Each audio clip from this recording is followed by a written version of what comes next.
Hey everyone, today we're diving into the season of Infernal Chaos, which is set to shake things up here on September 23rd. For seasonal realms, we're introducing Chaos Armor, a brand new armor type, Chaos Perks, Chaos Rifts, and for all realms, we're adding in major updates to Infernal Hordes, new unique items, and more. I want to point out that I have a rockstar co-host today with me, Adam Fletcher, who's the Director of Community for all things Diablo. Hey Wanderers, let's talk about Chaos Armor. The new armor type is designed to shake up your builds. Chaos Armor can roll with current existing unique powers, but now across any armor slot: helm, chest, gloves, pants, or boots. The general Chaos Armor pool includes 10 unique powers usable by any class, like Godslayer Crown, Banished Lord's Talisman, or Fists of Fate. Let's take Fists of Fate for example.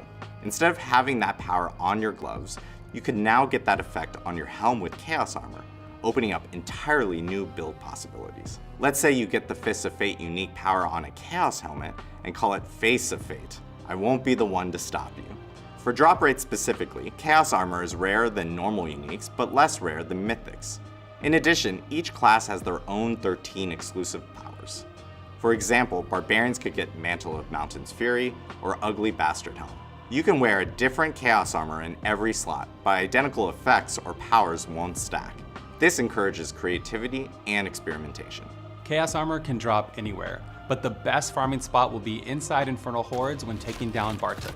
Who's that? Bartuk is a new selectable boss within Tormented Infernal Hordes. It'll cost some ether to summon him, but if you manage to defeat him, you'll be rewarded with some nice loot.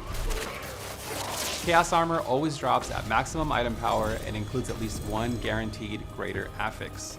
Also, Chaos Armor isn't tradable. This should extend your item chase a bit without disrupting your build, since you can still use normal unique items and gradually switch over to Chaos variants as the season progresses. In addition to Bartuk, you can expect lots of changes coming to Infernal Hordes with player choice in mind.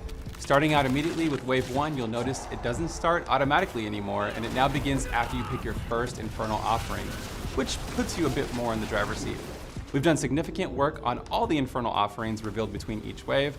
Our goal is to try to make the offerings feel like a valid choice and make it more fun to build into. While running these newly revamped hordes, sometimes you encounter a Chaos Wave. These waves will have significantly increased difficulty, but reward far more ether. These can be, well, chaotic. From hellworms exploding out of the ground to hordes of goblins terrorizing the battlefield. This will be a great way to break up the gameplay when they do show up. In pre-Torment tiers, you can play a modified version of Infernal Hordes before reaching Torment difficulties called Fleeting Hordes. Fleeting Hordes will be 4 waves in total, but with limited Infernal offerings to keep everything under control while you build up your character.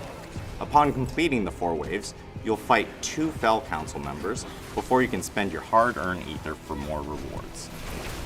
To make Helltides in Torment even more unpredictable, you'll encounter Chaos Rifts. These rifts appear with varying rarities from magic all the way up to the elusive mythic. If you're lucky enough to stumble upon a mythic rift, don't pass it up.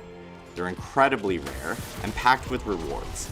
You can expect to gain powerful loot, heaps of experience, and seasonal currency known as Infernal Warp. More on that soon. In addition, Chaos Rifts can be found in Nightmare dungeons, so keep an eye on your sigils as they can roll with a Chaos Rift affix.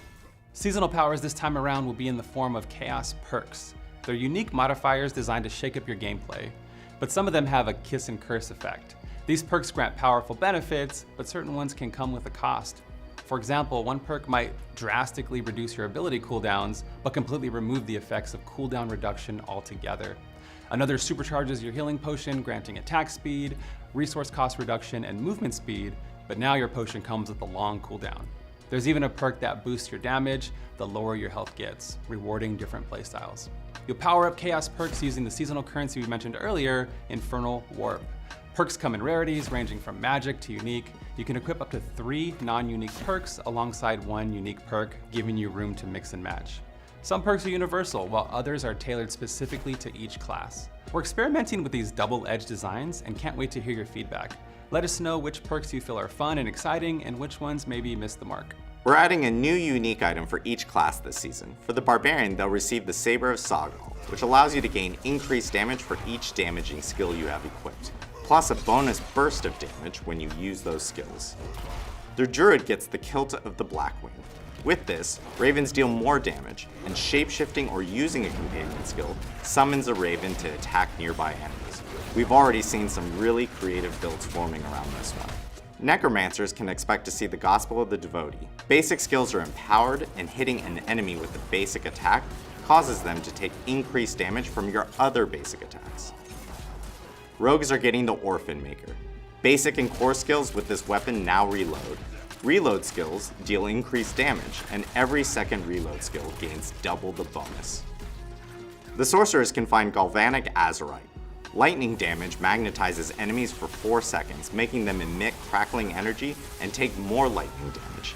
If two magnetized enemies collide, they pull each other together. And finally for the Spiritborn, Hishae Kasungi, which are new Spiritborn gloves. The Protector can be invoked at range and pulls inward with its smashes. Enemies caught inside take more damage from guerrilla skills, double if they're knocked down or a boss.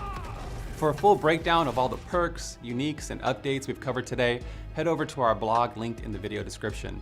Thanks for the support and feedback across all of our channels. We appreciate you. Well, that's it for today, and we'll see you in Sanctuary.